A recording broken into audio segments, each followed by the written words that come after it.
Hanggang ngayon ay pulutan pa rin ng netizens ang isang biruan sa trending segment ng It's Showtime matapos mabanggit ni Kim Chiu ang pangalan ni Riza May Dizon.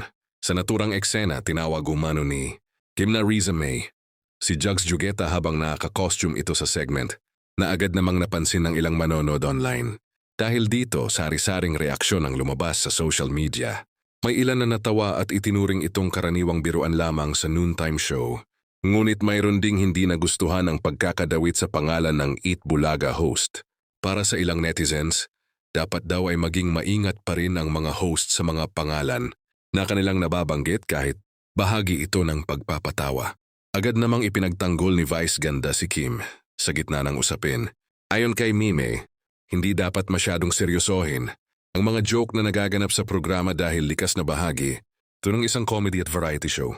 Ipinaalala rin ni Vice na ang pangunahing layunin ng kanilang programa ay magbigay ng saya at taliw sa mga manunood. Sa dami ng live na eksena at mabilisang kulitan ng host, may mga pagkakataong may nasasabing biro na hindi naman umano nagmumula sa masamang intensyon. Samantala may ilang netizens naman na naghihintay kung magbibigay ng reaksyon. Si Joey De Leon tungkol sa naturang issue. Kilala si Joey sa kanyang matitinding, banat at mabilis na pagbibigay komento sa mga usaping may kinalaman sa noontime television, kaya naging bahagi rin siya ng diskusyon online.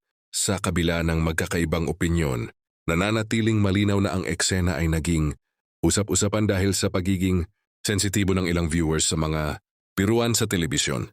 Gayunman para kay Vice, mahalagang tingnan ang buong konteksto ng segment at tandaan na ang layunin ng mga host ay maghatid lamang ng tawanan sa kanilang mga manonood.